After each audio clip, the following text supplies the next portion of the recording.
ধান, নদী, খাল এই তিনে বরিশাল। একসময় ব্রিটিশরা বলতো এটি প্রাচ্যের ভেনিস। কীর্তনখোলার পাড়ে গড়ে ওঠা এই অনন্য শহর প্রকৃতির এক অমূল্য উপহার। এখানে সূর্যোদয় আর সূর্যাস্ত একসঙ্গে দেখার সুযোগ মেলে কুয়াকাটার বালুচরে।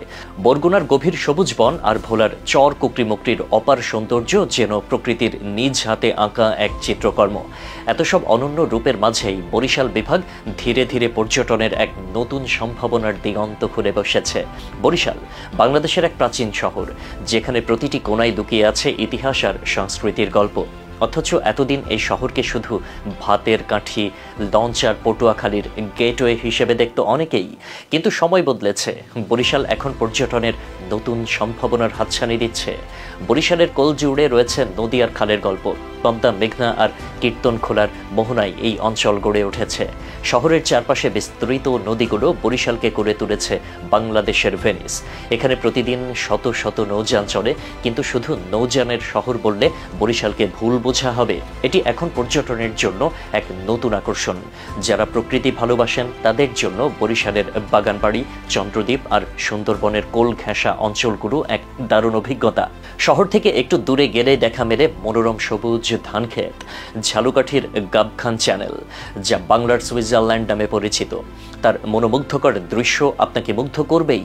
সমুদ্রের ঢেউয়ের মিতালি নিয়ে বরগুনার হরিণঘাটা ইকো পার্ক এবং ট্যাংরাগিরি ইকো পার্কের মায়ায় পড়তে হবে যে কাউকে।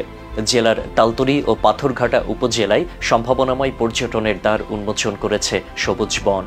তালতলী উপজেলায় রয়েছে 200 বছরের পুরনো আদিবাসী রাখাইন সম্প্রদায়ের ইতিহাস, ঐতিহ্য এবং দৃষ্টিনন্দন ধর্মীয় উপাসনালয়। এছাড়া রয়েছে শুভ সন্ধ্যা সমুদ্র সৈকত। পাথরঘাটা উপজেলায় হরিণঘাটা ইকো পার্ক, লালদিয়া চর, বিহঙ্গ দ্বীপ রয়েছে। প্রাকৃতিক সৌন্দর্যে সমৃদ্ধ এই স্থানগুলো পর্যটকদের কাছে অত্যন্ত জনপ্রিয় স্থান। বরিশাল শহর থেকে মাত্র 11 কিলোমিটার দূরে মাধবপাশা দুর্গা সাগর দিঘি। 55 একর জায়গা জুড়ে বিস্তীর্ণ দিঘিটিকে এক নজর দেখতে ভিড় জমান দর্শনার্থীরা। সেখান থেকে একটু এগুলেই চোখ জোড়ানো বিভাগের সবচেয়ে নান্দনিক মসজিদ, বাইতুল আমান জামে মসজিদ। আছে 250 বছরের পুরনো গ্রিক স্থাপত্য শৈলীর অনুকরণে স্থাপনা। শহরের বগুড়া রোডে অক্সফোর্ড মিশন চার্চ, দেখতে একতলা হলেও উচ্চতায় প্রায় 5 তলা ভবনের সমান। কুয়াকাটা দেশের একমাত্র সমুদ্র সৈকত, যেখানে সূর্যোদয় আর সূর্যাস্ত দেখা যায়। এই সৈকতের সঙ্গে যুক্ত হয়েছে ভ্রমণের আরেক নতুন স্পট, চর বিজয়। লাল কাঁকড়া ও পরিযায়ী পাখিদের মিলন মেলায় জায়গাটি মুখরিত থাকে প্রতিটি মুহূর্ত।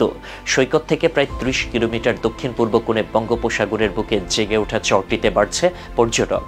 বরিশালের খাবার নিয়ে কথা না বললেই নয়, এখানকার ভাতের হোটেলের খ্যাতি সারা দেশে ছড়িয়ে আছে। বিশেষ করে মাছের আইটেম আর বাগদা চিংড়ির তরকারি, যা খেলে জিভে জল আসে। বরিশালের খাদ্য সংস্কৃতি পর্যটকদের কাছে আলাদা আকর্ষণ সৃষ্টি করতে পারে। শুধু প্রাকৃতিক সৌন্দর্য নয়, বরিশালে লুকিয়ে আছে ঐতিহাসিক স্থাপনাও। দুর্গাসাগর দিঘি কিংবা গৌর নদীর মঠ, যা প্রতিটি ইট সাক্ষ্য দেয় এক সমৃদ্ধ অতীতের। শীতলপাটির গ্রাম থেকে শুরু করে হাজার বছরের পুরনো হাটগুলো আপনাকে ইতিহাসের ভেতর দিয়ে এক ভ্রমণে নিয়ে যাবে। বরিশাল এখন শুধু দেখার জায়গা নয়, বরং ভ্রমণ অভিজ্ঞতা অর্জনের স্থান। এখানে নতুন নতুন রিসোর্ট তৈরি হচ্ছে, নদীর ধারে হচ্ছে নৌকা হোটেল। স্থানীয়রা পর্যটকদের স্বাগত জানানোর জন্য উদ্গ্রীব। বরিশালের মানুষ যেমন সরল, তেমনি অতিথি পরায়ণ।